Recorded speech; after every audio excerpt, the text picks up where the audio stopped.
Hello friends, let's move on to the relationship between the zeros and coefficients of a polynomial. Here I have taken a quadratic polynomial because the degree of the polynomial is the 2. So it becomes a quadratic polynomial.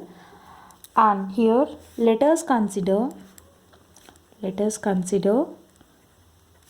alpha comma beta are zeros of the polynomial. Okay, here the degree is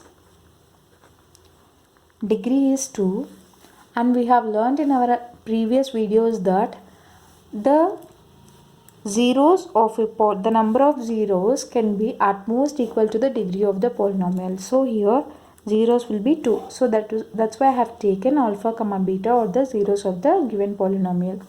So here, I'm making this equation to be equated as, let us write this alpha and beta as x minus alpha into x minus beta. So when you elaborate, it becomes x into x, it becomes x square. So it becomes x into x, it becomes x square. But when you compare here, the quotient of x square is a. That's why here let us consider k as a real number. Okay, here I am considering k, which is a constant. Okay, here I am considering k because the quotient of x square will be, here it is a, here it is 1. It's not possible. So let us take a constant number as k.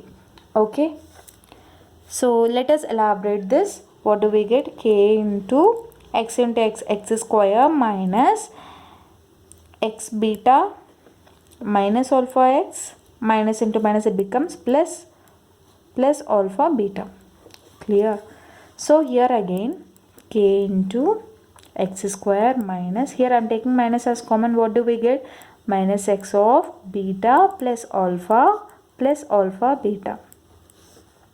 Here I am multiplying each of the term with the k constant. Kx square minus kx, this I can write it as alpha plus beta, correct?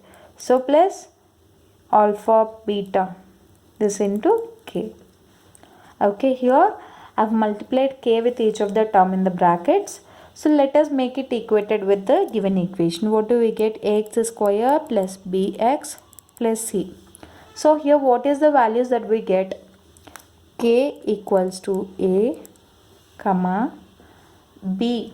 What is the b value here? We get b equals to minus k into alpha plus beta.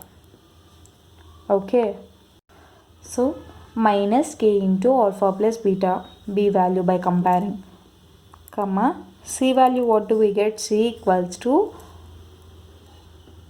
alpha beta into k. So this is the values we get now. So here what are the sum? What is alpha plus beta? Is called the sum of the zeros, correct? So sum of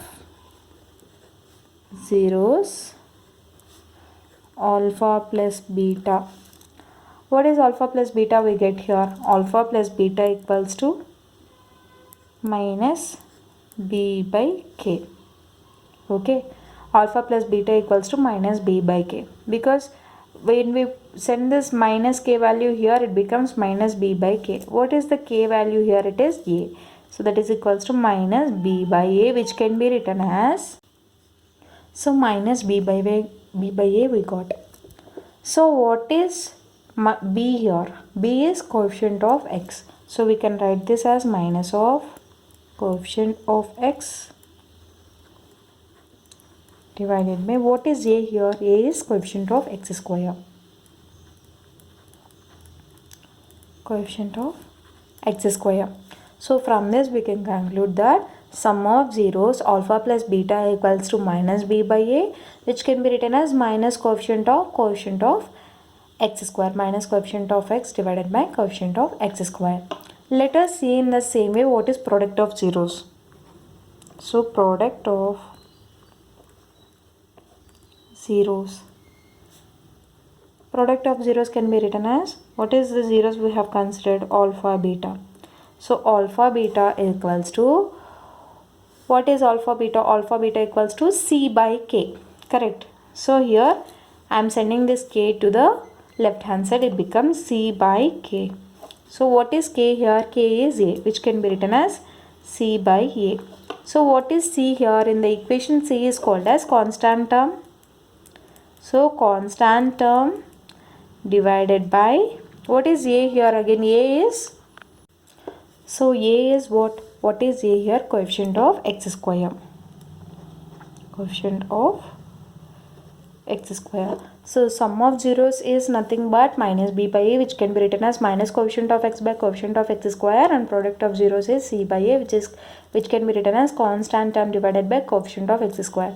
So this is the relationship between the zeros and coefficients of a polynomial. Based on this concept, we are going to solve the exercise 3.3. So I hope you like this video. In case you like the video, do like, share, comment, and don't forget to subscribe to my channel and hit the bell icon to never miss an update from my channel. Thank you so much.